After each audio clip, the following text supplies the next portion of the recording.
Global Diplomacy has a new album cover now, and it's from Tianjin. Namaskar, you're watching The Global Eye with me, Mosmi. First, we saw Prime Minister Modi walking side by side with Vladimir Putin.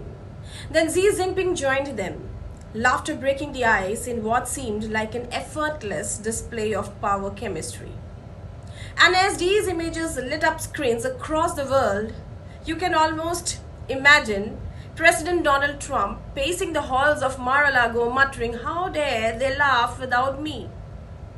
With each handshake, every hug, Trump's tariffs and tantrums seem less like pressure and more like a global punchline. The question today is President Donald Trump going mad watching the world refuse to bend to his bully tactics? Prime Minister Modi's handshake with Xi Jinping wasn't just cordial. It was calculated, signaling a possible thaw between two Asian giants. Now add Putin into the frame, and the trio looked like the architects of a Eurasian chapter that no amount of American pressure can easily rewrite. Now let's talk about Pakistan's awkward cameo. In a scene that social media is already calling the Sharif Shuffle, Pakistan's Prime Minister Shehbaz Sharif was seen quietly watching as Modi and Putin shared an easy camaraderie. Later, his attempt at a warm handshake with Putin looked well ignored. Yes, Sharif moved ahead for a handshake, but he was ignored. For Pakistan, the summit was a photo op without a headline. Behind the optics, Modi's phone call with Ukraine's President Zelensky in the sidelines of the SU summit added a layer of intrigue. India is not choosing sides, it's positioning itself as the rare power that talks to all. Modi's balancing act, cozying up to Moscow while reassuring Kyiv, is classic Indian diplomacy, making New Delhi a power that cannot be cornered. Now, imagine Trump watching this, the man who once branded India's oil purchases from Russia as a betrayal, who slapped tariffs like parking tickets and accused New Delhi of funding Moscow's war, now sees Modi laughing with Putin and Xi while fielding calls from Zelensky.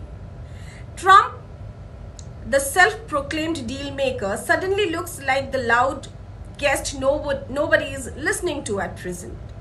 His only option now: more noise, more tariffs, more Twitter rants or truth rants. But here's the twist: every angry move could backfire, pushing India and others further away from Washington's orbit. A single photograph has changed global perception, projecting India as a confident, independent power. Modi's diplomacy is no balancing act. It's a power play. India is shaking hands with rivals, building bridges with adversaries, and refusing to pick one camp. Now, Pakistan's body language revealed its diplomatic isolation at the summit. Trump's rhetoric risked making him look like a man losing influence, not gaining it. The SU is fast becoming a stage for a new multipolar world order. And now is the need for Atmanirbhar Bharat. Yet amid all this applause, there's a reality check. Diplomacy can change overnight, but self-reliance is forever. India's future depends not just on friendly smiles, but on becoming truly Atmanirbhar, self-reliant in defense, energy, technology, and trade. A self-reliant Bharat cannot be bent, bullied, or swayed by global power games. A strong India is one that is confident enough to engage with everyone, but dependent on no one. So what does this new Eurasian chemistry really mean for India? Is it a sign of a multipolar future or just a fleeting moment of optics? Can India leverage these relationships without losing its independent voice?